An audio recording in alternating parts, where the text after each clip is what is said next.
Bienvenidos a nuestro canal, el hogar de historias reales, relatos que inspiran, que transmiten motivación y una vida positiva, y también historias que invitan a reflexionar y a pensar profundamente.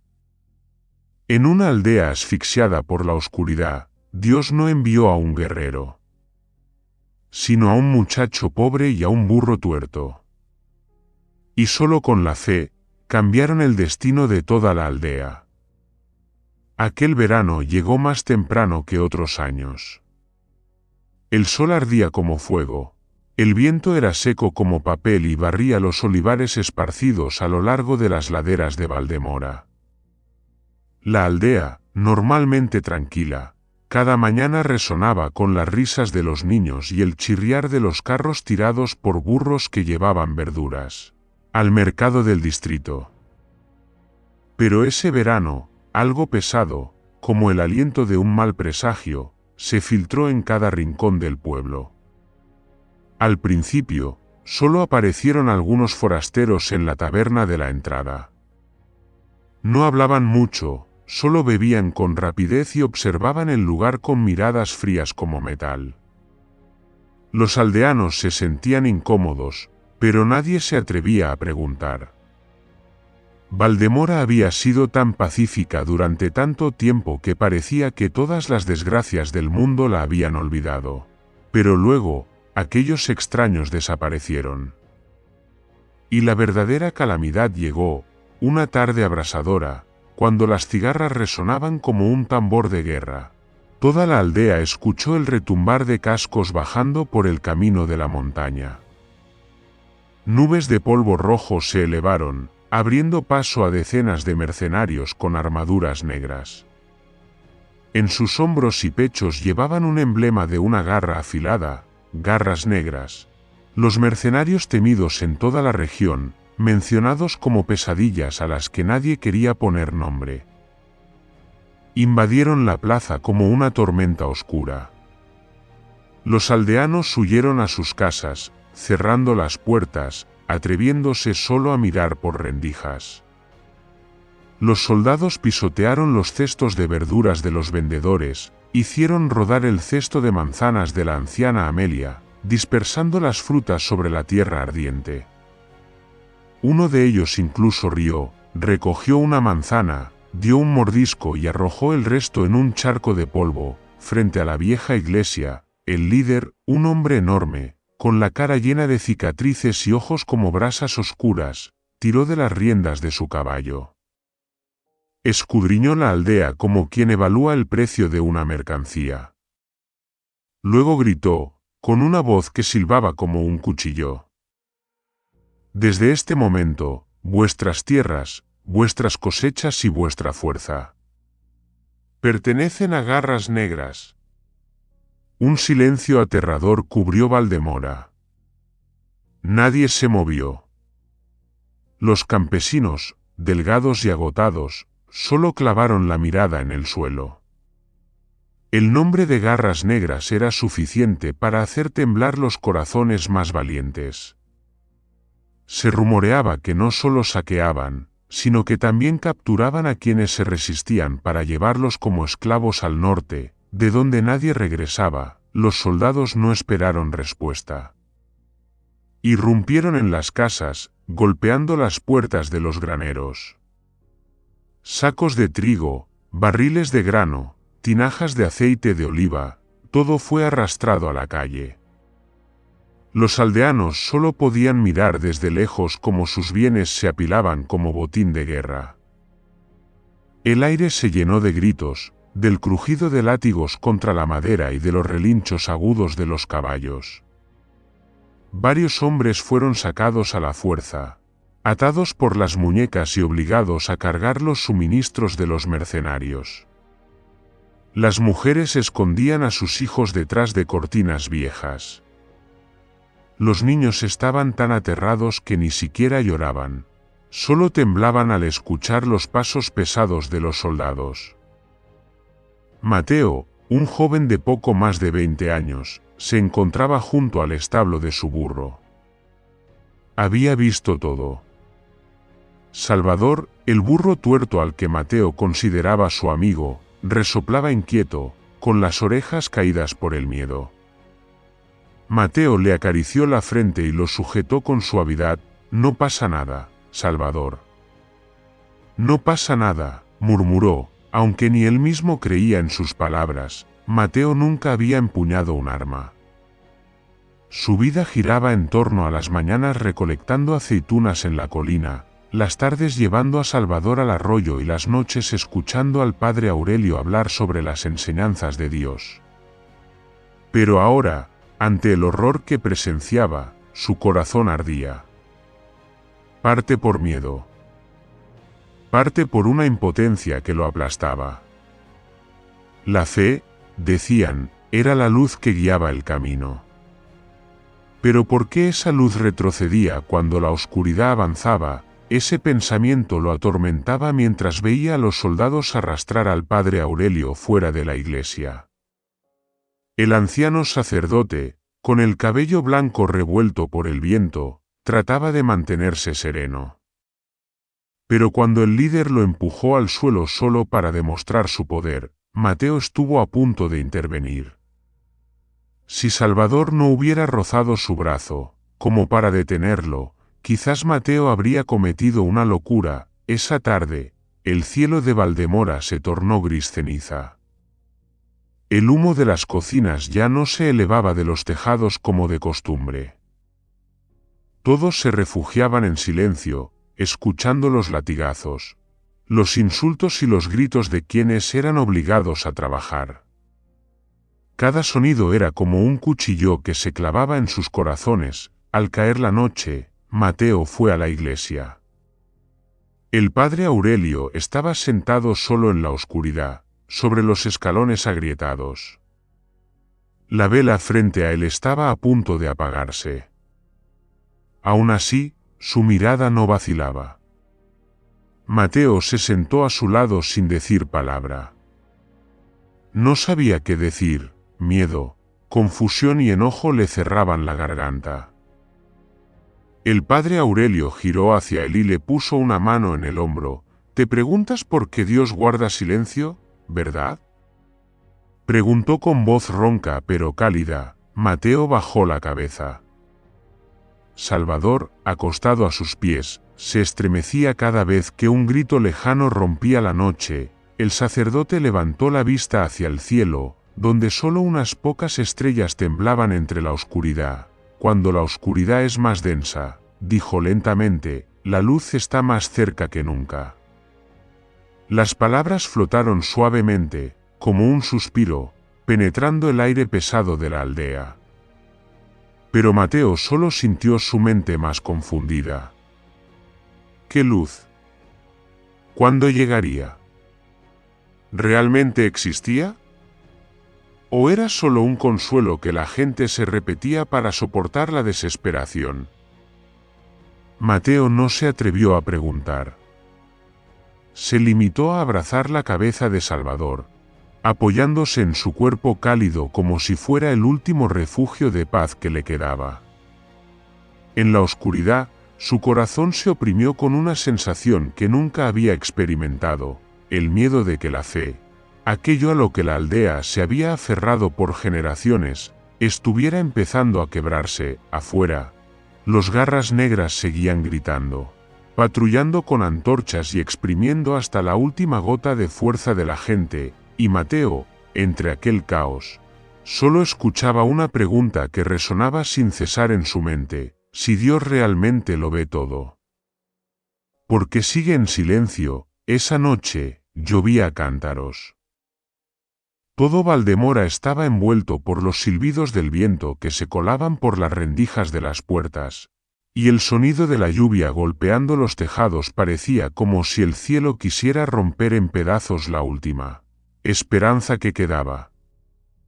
Los caminos de tierra se habían convertido en lodazales oscuros, y el barro arrastrado por la corriente de lluvia parecía querer borrar cualquier rastro de paz que la aldea alguna vez había tenido. Mateo corría apresurado a través de los charcos, la camisa empapada pegada a su cuerpo. Acababa de enterarse de que el padre Aurelio había sido golpeado por los soldados mientras intentaba impedir que arrastraran a 2 aldeanos débiles al trabajo forzado. A los mercenarios no les importaban las razones. Solo necesitaban demostrar su poder, la sumisión. Y habían usado garrotes de hierro para hacerlo con el anciano pastor del pueblo.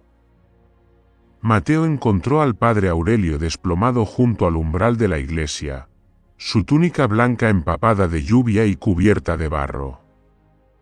Todavía estaba consciente, pero respiraba con dificultad. Cada respiración hacía que su pecho temblara levemente. Como si ese aliento tuviera que luchar para atravesar el dolor que oprimía su pecho. «Padre».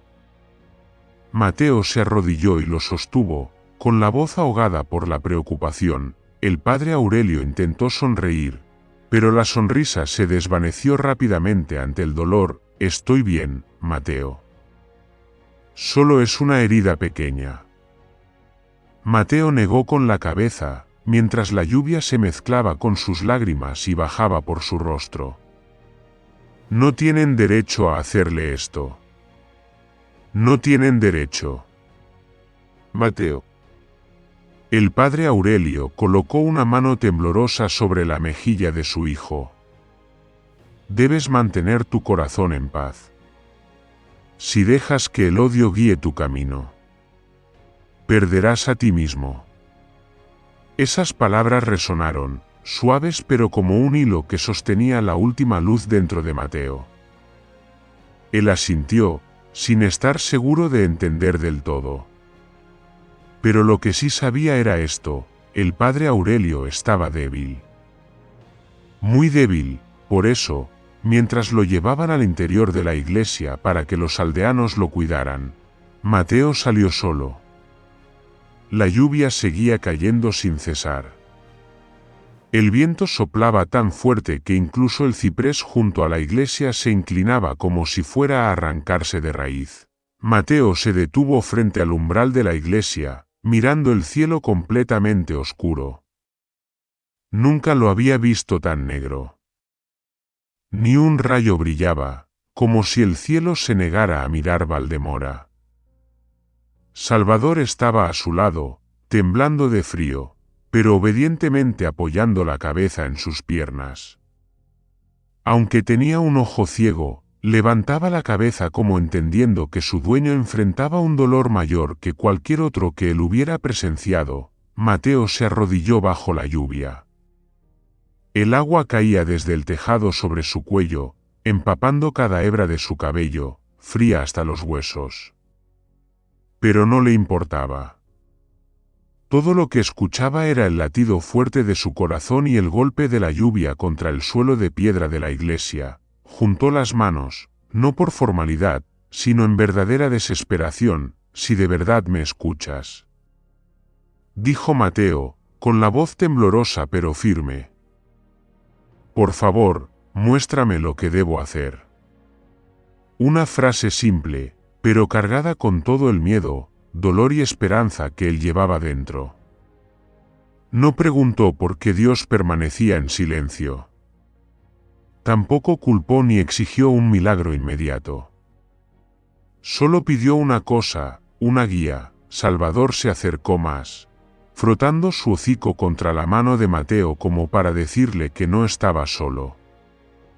Y en ese instante, el corazón de Mateo se ablandó. Quizá ese pequeño burro entendía sus sentimientos mejor que nadie. Permaneció arrodillado largo tiempo. Tanto que la lluvia se volvió más fría, el viento más fuerte, y su cuerpo comenzó a entumecerse. El cansancio devoraba su conciencia.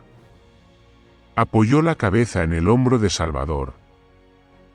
La mano sobre la rienda vieja y desgastada. «Señor, no abandones a Valdemora», susurró Mateo antes de cerrar los ojos pesadamente. Se quedó dormido allí mismo, en el umbral de la iglesia, en medio de la lluvia más intensa del verano.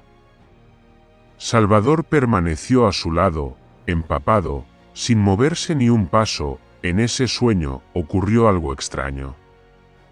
Mateo se vio a sí mismo en la cima de la colina sagrada, donde el padre Aurelio le había contado que los aldeanos habían colocado la primera piedra para construir la iglesia. El cielo ya no era oscuro como en el pueblo, sino tenue, como la luz del amanecer.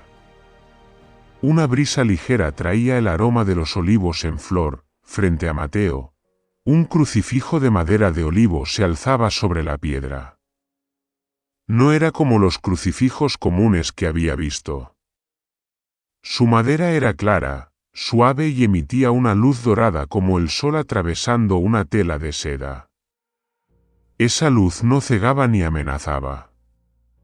Era cálida, amable, como la forma en que el padre Aurelio hablaba del amor de Dios. Mateo se acercó, hundiéndose suavemente en la hierba que cubría la cima. El crucifijo brilló aún más cuando lo tocó. La luz se extendió hacia la oscuridad del valle, donde Valdemora estaba sumida en la desesperación. Entonces, Mateo escuchó pasos detrás de él, se dio vuelta, un ángel estaba allí. El ángel no tenía la majestuosidad de las pinturas antiguas de la iglesia. Vestía de blanco, con alas amplias sumergidas en luz, su rostro amable pero melancólico, como si cargara consigo el dolor de todo Valdemora, y junto al ángel. Un burro de un solo ojo, Mateo lo reconoció de inmediato. Era Salvador. Pero no era el Salvador tembloroso por el frío bajo la lluvia torrencial. El burro en el sueño estaba firme, las orejas erguidas con orgullo, y su único ojo brillaba como nunca antes. Como si en el mundo del sueño, ya no fuera un pequeño animal con un ojo ciego, sino un amigo leal santificado, cuya presencia formaba parte del milagro. El ángel miró a Mateo fijamente. Sus ojos eran suaves pero firmes, penetrando toda la confusión que él sentía. Una voz resonó. No provenía de la boca del ángel, ni del cielo, sino del mismo espacio alrededor, cálida, poderosa, pero cercana, como la voz de una madre arrullando a su hijo. El poder no reside en la espada, sino en el corazón que protege al débil. Mateo no comprendió completamente el significado de las palabras, pero sintió que penetraban en cada vena, en cada respiración. Como si alguien pusiera su mano sobre su corazón y lo calentara, no con ira, sino con un valor nunca antes sentido. La luz del crucifijo se intensificó. Toda la colina brilló, descendiendo al valle como un río dorado que atravesaba la oscuridad de la noche. Luego, todo se desvaneció. Mateo escuchó a Salvador resoplar, abrió los ojos. Frente a él seguía estando el umbral de la iglesia. La lluvia había disminuido, cayendo solo en llovizna. Los aldeanos dormían tranquilos en su miedo. Pero el fuego en el corazón de Mateo, el que se había encendido en el sueño, permanecía. Cálido y brillante, aquella mañana comenzó como cualquier otra en la región del Valle de la Esperanza. Pero había una extraña quietud en el aire, como si la tierra y el cielo contuvieran la respiración. La lluvia de la noche pasada había lavado todo el polvo, dejando charcos que reflejaban la luz del sol matutino. Una brisa ligera soplaba sobre los techos de barro, llevando consigo el aroma húmedo y terroso del suelo. Pero en el corazón de Mateo, nada era suficiente para aliviar el peso que permanecía desde la noche anterior. La imagen del padre Aurelio tendido inconsciente, la sangre brotando de la herida en su frente tras ser golpeado por los soldados de las garras negras mientras intentaba proteger a los aldeanos. Se aferraba a su mente como un humo que no se disipa. Mateo casi no durmió en toda la noche. Tras un extraño sueño sobre la cruz resplandeciente en la colina sagrada, sobre el ángel junto al burro tuerto y la frase que resonaba en la oscuridad, se debatía entre miedo y esperanza. No sabía si era un sueño o un aviso. Pero lo que más le preocupaba era que el padre Aurelio aún no despertaba, y las oraciones bajo la lluvia parecían no haber sido respondidas. Salvador estaba a su lado, fiel como siempre, como un ser débil que aún intentara proteger a su joven dueño. Uno de sus ojos seguía opaco, pero el otro reflejaba una extraña alerta, como si también hubiera percibido algo la noche anterior. Mateo acarició su cuello, buscando un poco de paz en la presencia de su compañero de tantos años. Sin embargo, antes de que su mano alcanzara el áspero pelaje, Salvador se sacudió de repente, giró la cabeza hacia la colina del este, levantó las orejas, tembló todo el cuerpo y comenzó a correr de verdad, rápido, de manera inusual para un burro conocido por su lentitud y mansedumbre, y aún más considerando que tenía un ojo ciego. Mateo se quedó paralizado unos segundos, sin poder creer lo que veía. Salvador nunca había subido por iniciativa propia a la colina sagrada. Temía las pendientes empinadas, las rocas afiladas de allí, y lo más importante, ningún burro de la aldea se atrevía a acercarse a la colina, ya que se creía que solo el párroco o los elegidos podían acercarse a los vestigios sagrados que allí residían, sin embargo, hoy Salvador corría directamente hacia allá, como si un hilo invisible lo arrastrara. Mateo gritó y corrió tras él, con barro salpicando bajo sus pies. Su corazón latía con fuerza, sin saber si por preocupación por el animal o por una creciente intuición en su pecho. El sonido de los cascos de Salvador resonaba constante delante de él, pero sin tambalearse como siempre. La pendiente se hacía cada vez más empinada, y la respiración de Mateo comenzaba a agitarse. Pero, extrañamente, no se atrevía a detenerse. Un impulso, un tirón entre miedo y una fe incierta, lo arrastraba hacia adelante. Al acercarse a la cima, Salvador se detuvo de repente. Mateo, jadeando, se apoyó en sus rodillas. Pero pocos segundos después, comprendió que Salvador no solo se había detenido, estaba mirando fijamente, o más bien dirigía su atención hacia un punto en el suelo, cerca de los antiguos cimientos de la vieja capilla. Ese lugar había estado abandonado por mucho tiempo. El padre Aurelio solía contar que allí se encontraba una pequeña capilla construida siglos atrás por peregrinos. Después, cuando se levantó una nueva capilla más abajo en el pueblo, aquel lugar quedó reducido a piedras cubiertas de musgo y algunos postes de madera podrida. Casi nadie se acercaba allí. Mateo disminuyó el paso, con las palmas sudorosas. Salvador se dirigió hacia una gran piedra y la arañó ligeramente con el pie. El suelo bajo sus patas cedió de manera inusual, como si despertara de un largo sueño. Entonces, un sonido seco resonó, un pequeño hueco en la roca, cubierto por musgo y tierra durante generaciones, se abrió. Mateo entrecerró los ojos, con el corazón detenido. Se acercó, con la mano temblorosa al tocar el borde del hueco.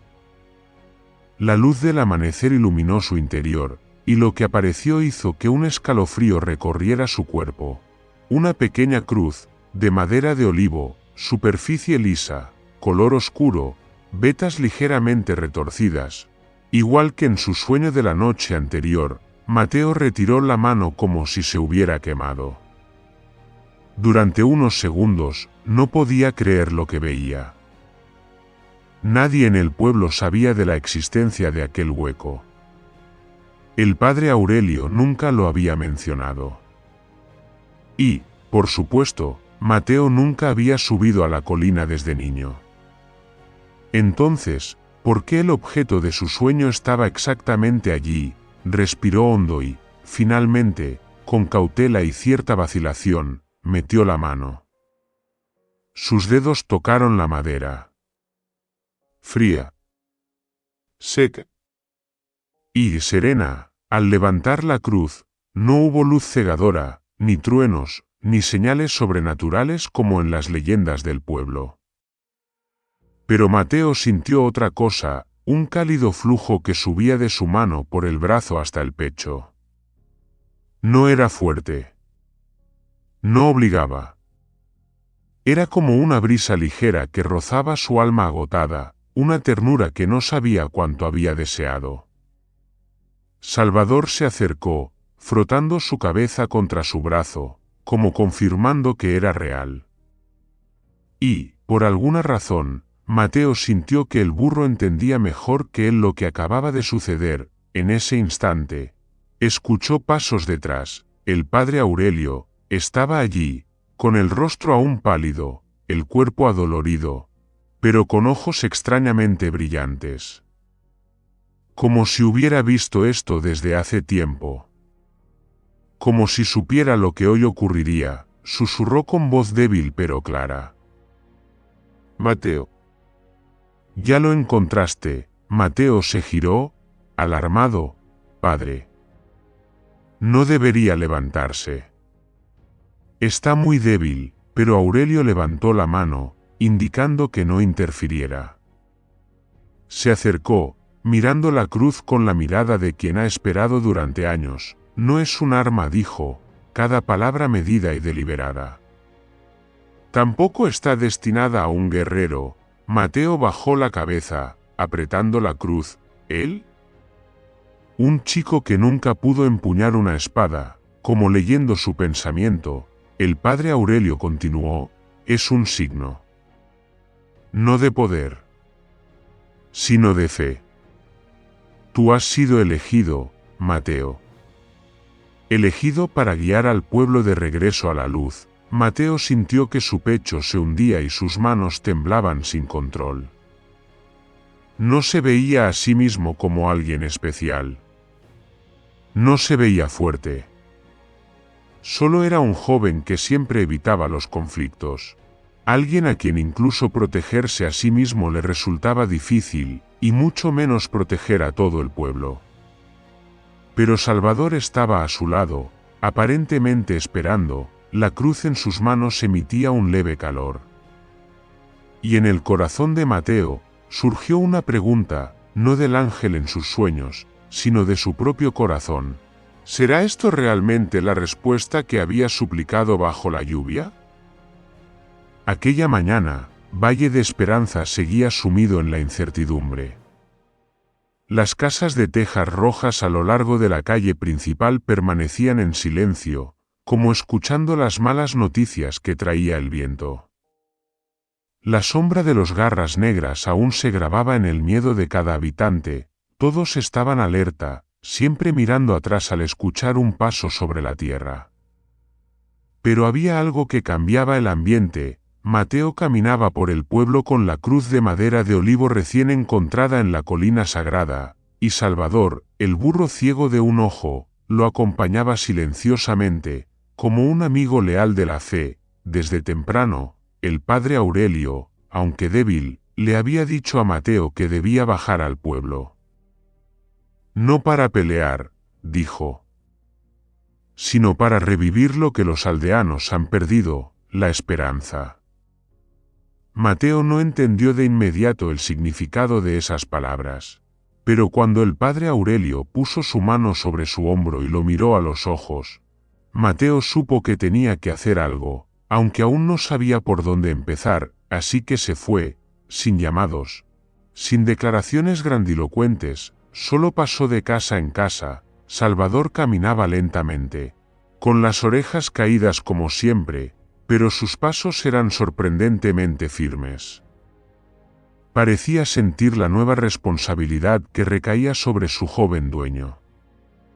Y así, las dos siluetas, un niño y un burro, avanzaban por las calles llenas de polvo pero también de recuerdos de los habitantes de Valle de Esperanza. La primera casa que Mateo visitó fue la de la anciana Estefanía.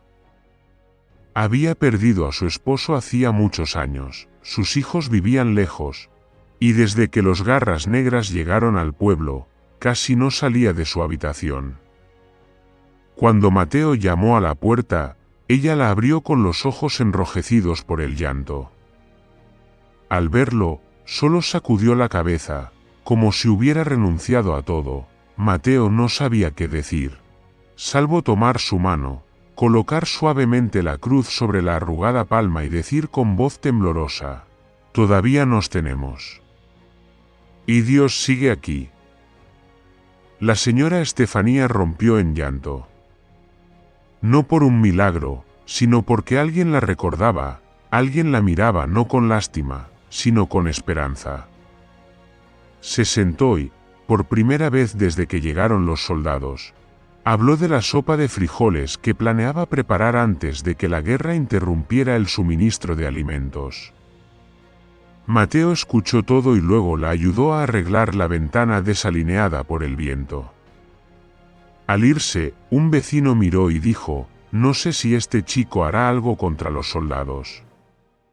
Pero hoy siento que nuestro pueblo es un poco menos frío».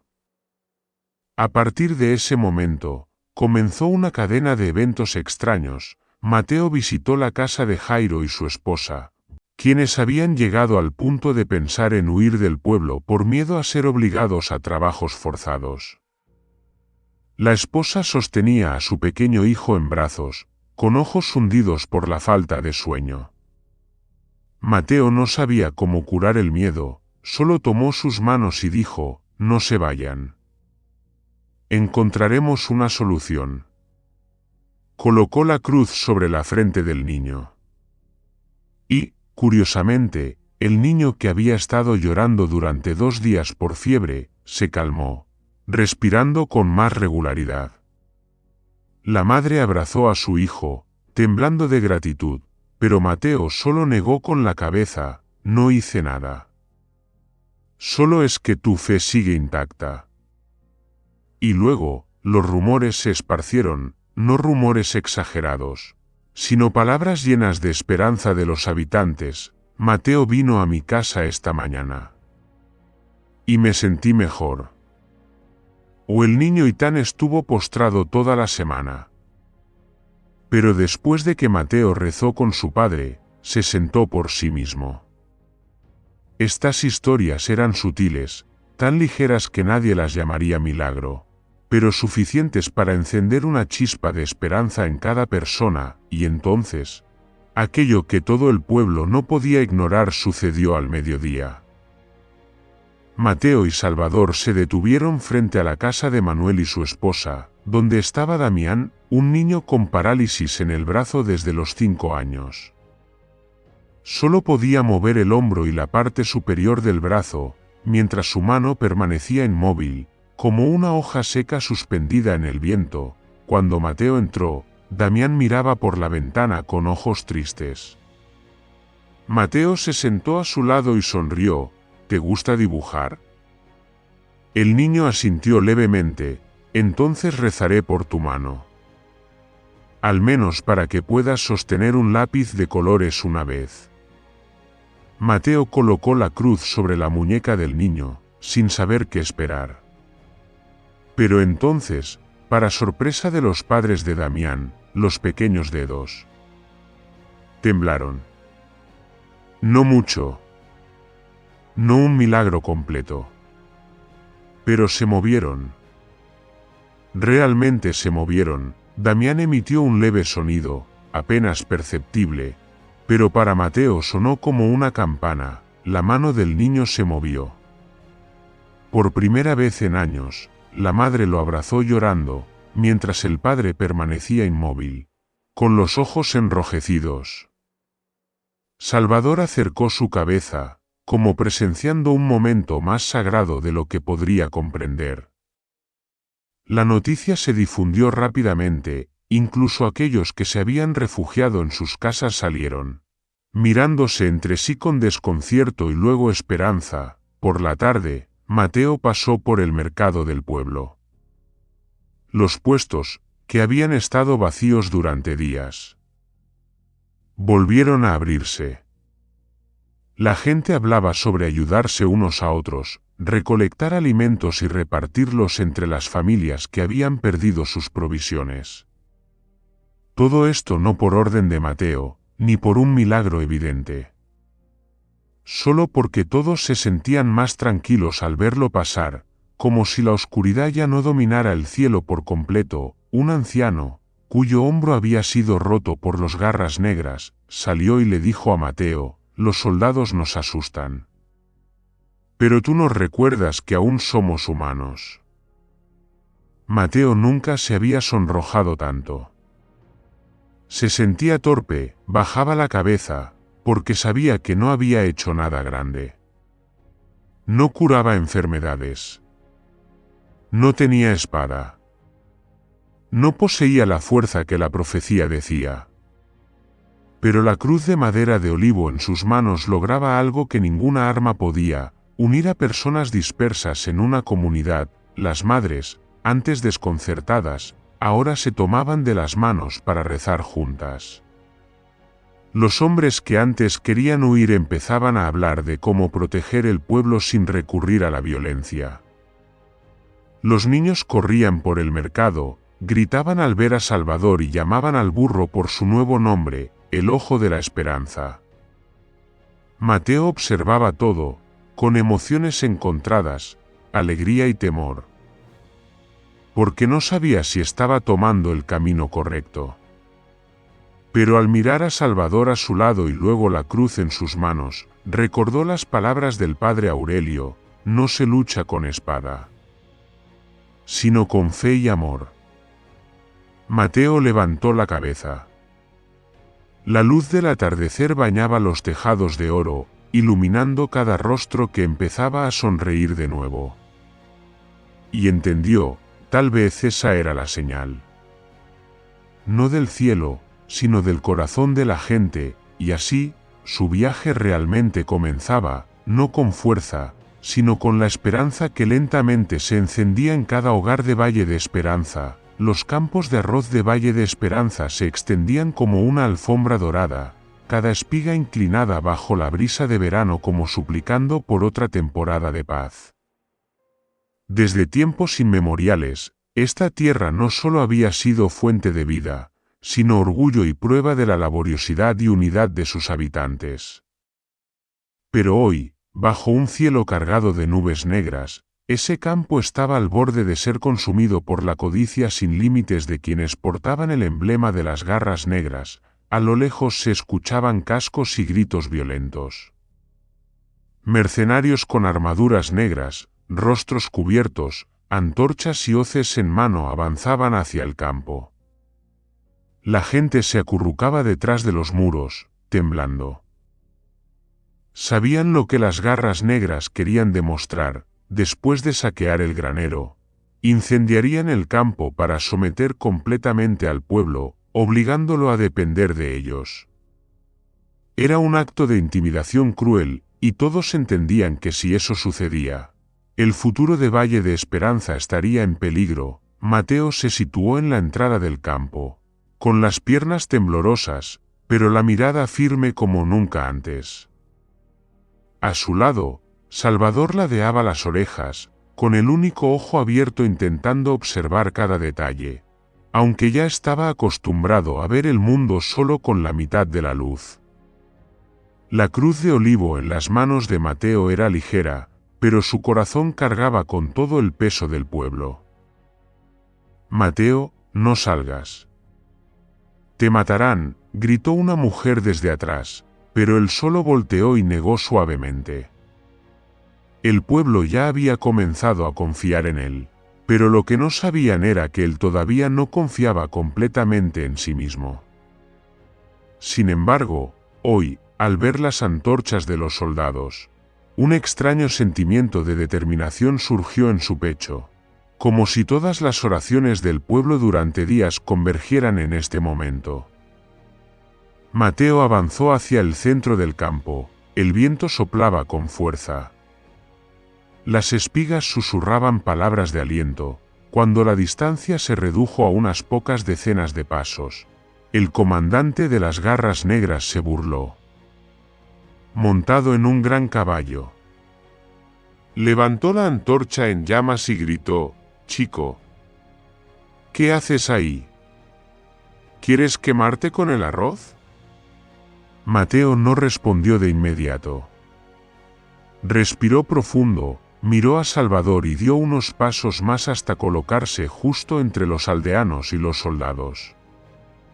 Levantó la cruz, con la mano temblando pero la mirada firme, y dijo en voz lo suficientemente alta para que todos escucharan: «Esta es la tierra que Dios nos dio. No os enfrentamos con violencia. Pero no permitiremos que profanéis lo sagrado». El campo quedó en silencio, los soldados se rieron ruidosamente, con burla y desdén. El comandante gritó otra vez: «¿Este niño no sabe usar una espada y cree que con palabras salvará el arroz? Hazte a un lado». Embestía con su caballo, intentando derribar a Mateo. Algunos aldeanos gritaron alarmados. Pero Mateo permaneció inmóvil como un hito del campo. Salvador de repente se colocó delante de Mateo. Lento y torpe, pero sorprendentemente firme. Un burro ciego de un ojo frente a un jinete armado. Una imagen que hizo que incluso el comandante dudara por un instante. Mateo puso su mano sobre el lomo de Salvador como para tranquilizarlo, pero en realidad se estaba tranquilizando a sí mismo. 5 segundos. 10 segundos. Y entonces ocurrió algo inesperado. Desde ambos lados del camino, jóvenes del pueblo comenzaron a salir. Nadie llevaba armas. Nadie gritaba. Solo caminaban hacia Mateo, con la mirada fija en los campos de sus antepasados. Mateo no está solo. Una voz sonó: «Luis, un joven herrero que alguna vez planeó huir por la montaña. Esta también es nuestra tierra», dijo otro, acercándose. Pronto, más de 20 jóvenes rodeaban a Mateo y Salvador. Luego los adultos de mediana edad salieron. Mujeres con niños pequeños avanzaban paso a paso. Nadie necesitaba indicaciones, una fuerza invisible los unía. El comandante frunció el ceño. ¿Qué pretenden?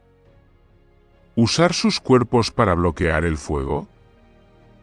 Mateo respondió, con voz firme pero serena: «Si quemáis el arroz, primero tendrán que pasar sobre nosotros. No luchamos con violencia. Pero estamos dispuestos a proteger lo sagrado con nuestros propios cuerpos». El viento se intensificó, haciendo que la antorcha del comandante titilara.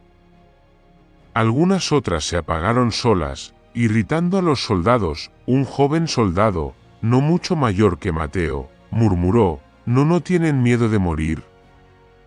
Nadie respondió. Con su silencio, la gente de Valle de Esperanza dio su respuesta. Mateo no apartó la vista del comandante. En sus ojos no había odio ni miedo. Solo una paz extraña que incomodaba al adversario. La cruz de olivo reflejaba la luz del atardecer, irradiando un dorado suave. El comandante rugió: «Está bien». Entonces, pero su frase se detuvo al ver algo que él mismo no esperaba.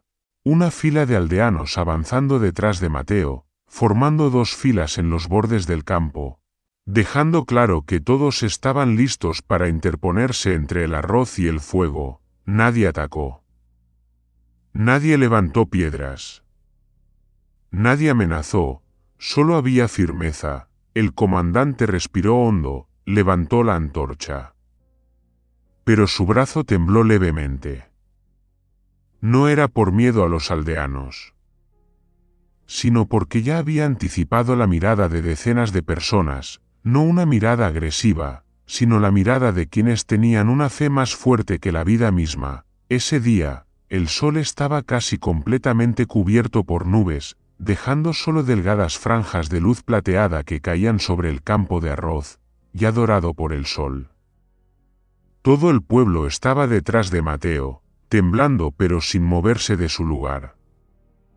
Entendían que esta elección, levantarse sin usar ningún arma, era un nuevo límite en sus vidas, o preservaban juntos la última chispa de su dignidad, o quedarían para siempre cubiertos por una oscuridad impenetrable. Los Garras Negras, con sus capas negras impregnadas del olor de sangre vieja, avanzaban en formación desordenada pero aterradora. El sonido de las armaduras chocando, los cascos de los caballos raspando la tierra seca, y las risas arrogantes de la tropa resonaban como cuchillos clavándose en el pecho de los aldeanos. No creían que los aldeanos tuvieran suficiente valor para enfrentarlos de ninguna manera, y mucho menos con las manos vacías y oraciones temblorosas. Miraban a Mateo como a un soñador loco, sin miedo a la muerte. Mateo estaba allí, con las manos apretando la cruz de madera de olivo. Era ligera, casi invisible, pero dentro de él sentía como si sostuviera todo el peso de la fe. El aroma del arroz maduro se mezclaba con el del polvo seco y un aire cálido que venía de lejos, creando un momento extraño. Todo parecía detenerse. Solo el corazón de Mateo latía con fuerza, cada golpe audible. Salvador estaba justo a su lado, el burro tuerto aún mostrando su amabilidad, pero emanando una calma inexplicable. El comandante, con su barba gris y ojos de depredador, levantó la mano para dar la señal. No veía razón para dudar. En unos minutos, todo sería arrasado.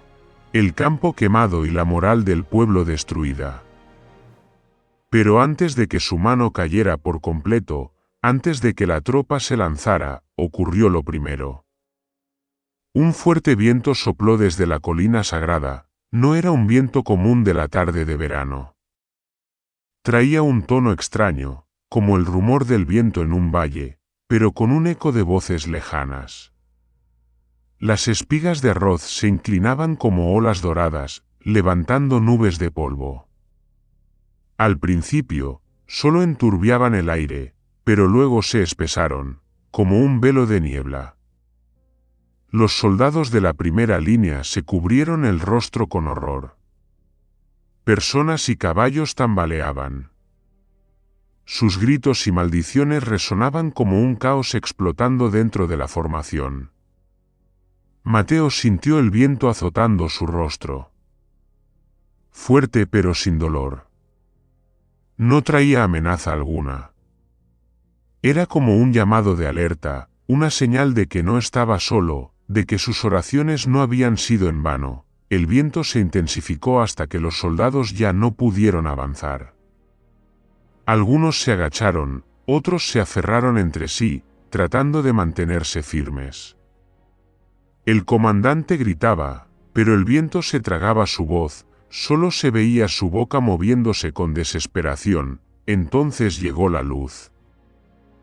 Una abertura se formó entre las nubes grises, y un rayo de sol atravesó la oscuridad, cayendo justo sobre los aldeanos. La luz no era blanca y cegadora, sino cálida y amarilla, extendiéndose en un arco amplio como una cortina. A través del polvo que giraba, la luz dibujó una figura gigante, como un par de alas extendidas. Una mujer detrás de Mateo rompió en llanto. Un hombre se arrodilló, cubriéndose los ojos mientras susurraba oraciones con miedo y esperanza. Un joven temblaba al punto de caer, pero al ver la sombra de las alas, sus ojos se iluminaron con la fe que creía perdida durante meses.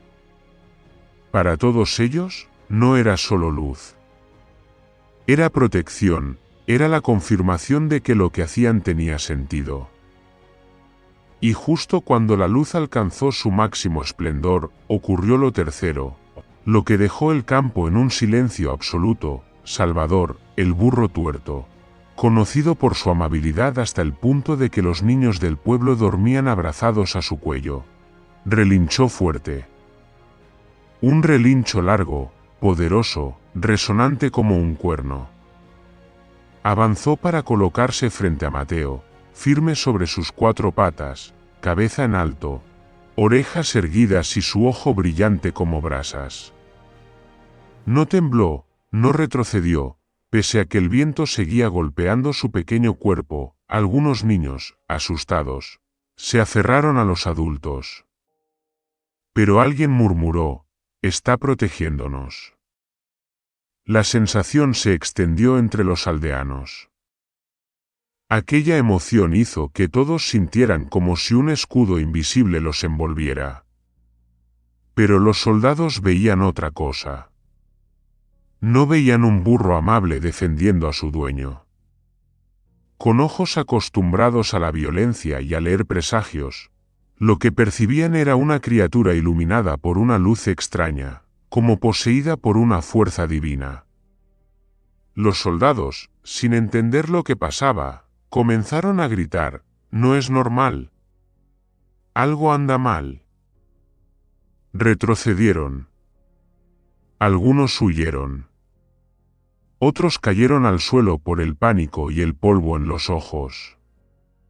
El comandante, furioso pero algo asustado, trató de mantener la compostura para dar órdenes: «Deténganse. Solo es algún truco demoníaco. Avancen». Pero su voz sonaba temblorosa. Porque él también tenía miedo. Sus ojos no se apartaban de Salvador, de cómo el burro se mantenía firme como un guerrero, del relincho que le erizaba la piel, de la silueta de alas proyectadas detrás de él como si el cielo y la tierra protegieran al pueblo. Mateo dio un paso adelante, inclinó ligeramente la cabeza y puso la mano sobre el lomo de Salvador. No para apoyarse, sino para agradecer. Su mano tocó el pelaje húmedo por el rocío, y su corazón se calmó. No era un milagro en el sentido que la gente suele decir. No hubo destellos explosivos, ni truenos, ni ángeles apareciendo. Pero había algo más poderoso que todo eso, una fe que regresaba al pueblo, un miedo que se retiraba del corazón de los malvados, y una verdad que se proclamaba a través del viento, la luz y el relincho de un burro tuerto. En ese instante, nadie avanzó. Nadie se atrevió a ensuciar los campos. Nadie se atrevió a tocar nada que perteneciera al pueblo. Los soldados que una vez hicieron temblar a los aldeanos ahora permanecían inmóviles, como atados en el aire por un terror silencioso. Y Mateo, aún solo un joven que nunca había empuñado un arma, seguía allí, sosteniendo la cruz de madera de olivo. No necesitaba gritar, ni amenazar, ni enfrentarse con fuerza. Todo lo que hizo fue permanecer en el centro del campo, y dejar que la luz hablara por él. Esa batalla aún no había terminado. Pero ese momento, el momento en que la luz se extendió como alas, el viento soplaba desde la colina y Salvador se interponía frente a su maestro, se convirtió en un límite. Cambió todo lo que el pueblo había pensado sobre la debilidad, y todo lo que los soldados habían creído sobre el poder. El viento de la colina sagrada aún soplaba, aunque más débil, como si quisiera mantener la atmósfera tensa sobre los campos de arroz. Los aldeanos, apiñados detrás de Mateo, aún no habían recobrado la compostura ante lo que acababa de ocurrir.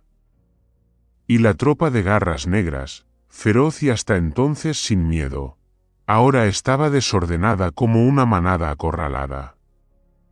El caos se propagaba como aceite derramado, miradas de pánico, gritos entrecortados, relinchos nerviosos de los caballos. Nadie sabía qué hacer. Nadie se atrevía a dar un paso más. Mateo seguía en el centro del campo, sosteniendo la cruz de madera de olivo. Aún no se daba cuenta de que su firmeza, sin violencia, sin temor, había hecho que los soldados perdieran completamente la iniciativa. Salvador estaba frente a él, con los pies firmemente plantados en la tierra como hitos. En ese instante, maestro y alumno se convirtieron en un centro inamovible en medio del torbellino de caos. Pero entonces, desde el norte, la tierra empezó a vibrar ligeramente, Al principio, muchos pensaron que era por un viento fuerte. Pero solo unos segundos después, el sonido de cientos de cascos golpeando con fuerza llenó el valle. El choque del metal, las banderas ondeando, los breves y decisivos silbidos, todo como los redobles de un tambor anunciando que otra fuerza se acercaba. El suelo temblaba como si una tormenta de hierro se precipitara hacia ellos. Algunos aldeanos, aterrados, se escondieron entre ellos. Algunos ancianos abrazaban a los niños, temiendo que Garras Negras hubiera llamado refuerzos. Otros susurraban oraciones. Incluso Mateo se sobresaltó, pero permaneció firme. Salvador giró la cabeza hacia el norte, su ojo restante reflejando alerta. Segundos después, caballos con armadura azul, el color de la realeza, aparecieron en el horizonte. Las banderas con coronas plateadas ondeaban al viento. Era el ejército real, no un pequeño grupo, sino una fuerza organizada, bien equipada. Avanzaban como un tsunami de acero, dejando al campo de arroz en un silencio asombrado. Los soldados de vanguardia levantaron sus lanzas y contuvieron a sus caballos. La formación se detuvo a solo unos metros del campo, sus armaduras brillando bajo los rayos de sol. No había ira en sus rostros, solo vigilancia. Habían seguido a Garras Negras durante meses, persiguiéndolos a través de aldeas devastadas. Al ver a una multitud frente a los Garras Negras, interpretaron erróneamente, creyeron que los aldeanos también los enfrentaban o participaban en una rebelión. El aire se congeló. Parecía que con solo una orden, el campo se convertiría en un mar de sangre. Un oficial real, con capa azul oscura y armadura reluciente, avanzó a caballo. Era mayor que la mayoría de los soldados, con un rostro lleno de cicatrices y una mirada penetrante que parecía ver todas las mentiras. Su voz resonó, autoritaria pero calmada, alto. Nadie da un paso más, la orden cortó la tensión como una espada. Los aldeanos contuvieron la respiración, sin comprender completamente lo que sucedía. Los Garras Negras estaban confundidos, sin saber si acababan de ser salvados o aniquilados. El oficial desmontó, inclinándose hacia Mateo. Lo que vio lo detuvo. Frente a él no había un rebelde, sino un joven con ropas harapientas, sosteniendo una cruz de madera de olivo. Sin espada, sin escudo, sin armadura de guerra, frente al joven, un burro tuerto lo protegía con más determinación que cualquier caballo de batalla. El oficial frunció el ceño y se volvió hacia un soldado cercano, susurrando: «Estos aldeanos no son rebeldes». El cambio en su voz hizo que todo el ejército comprendiera la situación. Y luego, un murmullo se propagó entre las filas al darse cuenta de lo más importante. Las figuras de negro frente a ellos, los mismos a los que habían perseguido durante tanto tiempo. Al ver al ejército real, los Garras Negras entraron en pánico. Un soldado lanzó su arma y gritó como un loco: «¡Han llegado!». «Corran», pero no había salida. Delante de ellos estaba el pueblo en formación, detrás, el ejército real, mucho más numeroso. El viento seguía soplando, la luz entre las nubes iluminaba todos sus crímenes. El comandante de Garras Negras, arrogante y burlón de las plegarias de los aldeanos, ahora estaba pálido. Intentó reunir su poca calma restante y desenfundó la espada. Pero no para atacar, sino para aparentar control. Gritó, desesperado: «¡Emboscados! ¡Al oeste! ¡Ciérrenlos!». Nadie obedeció. sus soldados habían perdido toda moral. Retrocedieron, hasta casi caer en los arrozales. Algunos arrojaron sus espadas, otros levantaron las manos en señal de rendición.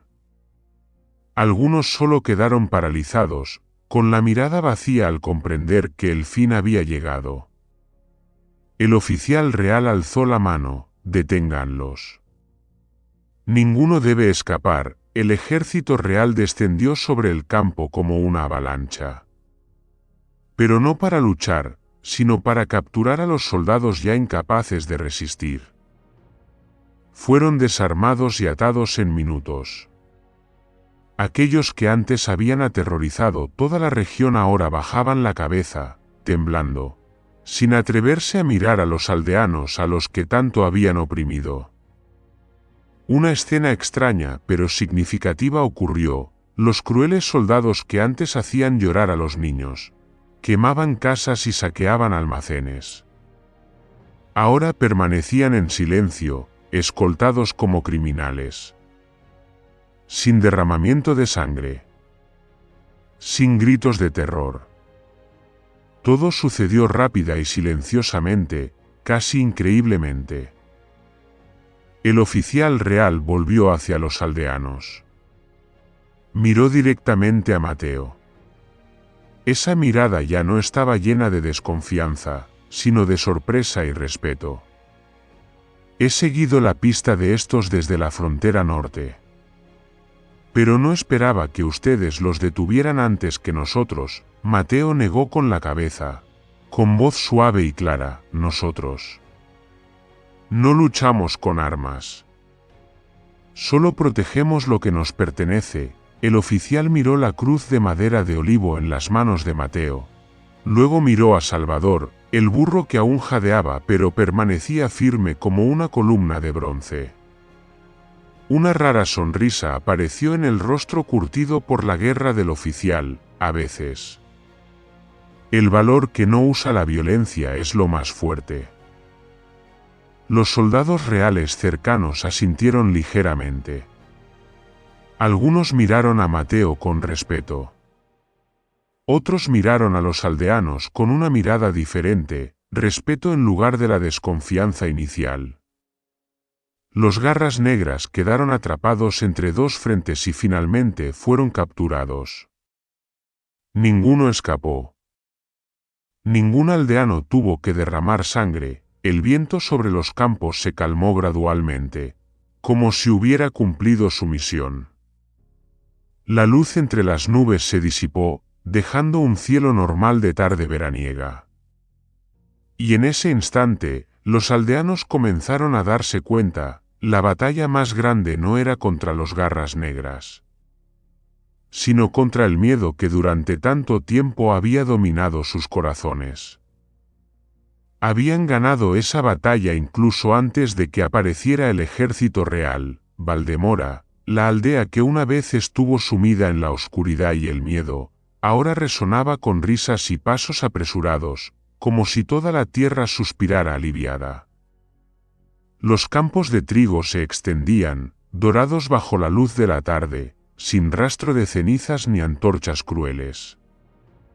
El aroma de la tierra y el trigo se mezclaba con el humo fragante de los hogares, creando una atmósfera de paz que los aldeanos creían perdida para siempre. Ancianos, niños, jóvenes y mujeres permanecieron en silencio por un momento, mirándose unos a otros con ojos que nunca antes habían visto tanta felicidad. El padre Aurelio, aún cansado por los días de enfermedad y heridas, salió a la pequeña plaza junto a la capilla. Caminó apoyándose en su bastón, pero su mirada era brillante, recorriendo a cada aldeano, cada casa, cada niño tomados de la mano, cada animal corriendo por el patio. Cuando su voz resonó, toda la aldea guardó silencio, escuchando cada palabra. No fueron el viento, ni la luz, ni siquiera el ejército real quienes los salvaron. Lo que los salvó fue la fe que no muere en el corazón de un joven y de un animal leal. Esa voz no solo llenó la plaza, sino que pareció llegar a cada rincón, a cada espiga de trigo, a cada tejado, recordando a todos que la verdadera libertad no solo consiste en escapar de un opresor, sino en la fuerza interior y la fe en la bondad. Una suave brisa sopló entre los olivos de la colina, como recordando que la naturaleza también es testigo de los pequeños milagros que son grandes. Mateo estaba junto a Salvador, el burro tuerto. Seguía en silencio, la mano sobre el lomo de Salvador, mirando la colina donde la cruz de olivo brilló por primera vez en su sueño. En su corazón no había orgullo ni deseo de reconocimiento. No necesitaba un título de héroe. Lo único que deseaba era que la capilla en la colina sagrada, donde comenzaron todos los sueños y pequeños milagros, permaneciera siempre abierta para cualquiera que estuviera desesperado. Cualquiera que necesitara esperanza, oración o un lugar para encontrar paz, subió los escalones de la capilla, mirando hacia la aldea. Las ventanas abiertas dejaban pasar la luz del sol, iluminando las paredes antiguas que ahora habían sido lavadas por lágrimas y fe. Susurró: quienes estén desesperados, entren. Arrodíllense, oren. Que Dios les permita encontrar la luz que creían perdida. Los aldeanos observaban en silencio, comprendiendo algo importante: la victoria de hoy no provino de armas ni de poder, sino de la fuerza de la fe, el amor y el coraje cultivados en la perseverancia y la protección mutua. Un niño pequeño corrió, puso su mano sobre la cruz de madera de olivo en manos de Mateo y sonrió con ternura. Todos sonrieron con él, como si todas las preocupaciones y miedos de meses se hubieran desvanecido, dejando solo fe y esperanza. Salvador permanecía junto a Mateo, relinchando suavemente de vez en cuando, recordando a todos que no todos los milagros provienen de cosas grandes. A veces, los milagros vienen de criaturas pequeñas, constantes, leales y humildes. Ese burro tuerto se convirtió en un símbolo de Valdemora, no por fuerza o ferocidad, sino por lealtad, valor y fe inquebrantable. A partir de entonces, quien mencionara a Salvador pensaría en esperanza, en salvación proveniente de lo aparentemente pequeño pero verdaderamente grande. Mateo miró al burro y sonrió. Sabía que su historia no solo consistía en ahuyentar a los garras negras, sino en recordar: Dios no abandona a nadie. A veces envía esperanza a través de las cosas más pequeñas: una luz, un viento, un animal leal, o un corazón que se atreve a levantarse frente al miedo. Las grandes cosas de la vida no siempre llegan como uno espera. Pero si se mantiene la fe, se observa y se protege unos a otros, la luz siempre aparecerá en el momento justo. La colina donde se encuentra la cruz de madera de olivo se convirtió en un lugar para todos, para manos cansadas, para almas perdidas, para quienes buscan oración y luz. Desde allí, Valdemora resucitó no solo por la libertad, sino por la fe, una fe transmitida del padre Aurelio a Mateo, de Mateo a Salvador, y de toda la aldea a cualquiera que entrara en la capilla. El cielo se despejaba, la luz del sol iluminaba la colina, los campos de trigo, los tejados y cada pequeño camino hacia la aldea. Por primera vez en semanas, los pájaros cantaron, como si toda la naturaleza celebrara con los aldeanos. Sus pasos ya no temblaban, ahora caminaban con confianza y esperanza, con el corazón comprendiendo que el verdadero milagro no reside en la fuerza material, sino en la fe, la lealtad, la perseverancia y el amor inquebrantable. Valdemora era ahora completamente libre. Y en esa libertad, Mateo y Salvador permanecían en silencio sobre la colina, un niño y un burro tuerto, recordando vívidamente que a veces Dios usa las cosas más pequeñas para enseñarnos sobre esperanza, coraje y amor. Gracias a todos por tomarse el tiempo de seguir y escuchar esta historia. No olviden suscribirse al canal, dejar un comentario y compartir este vídeo con todos. Les deseo paz y felicidad.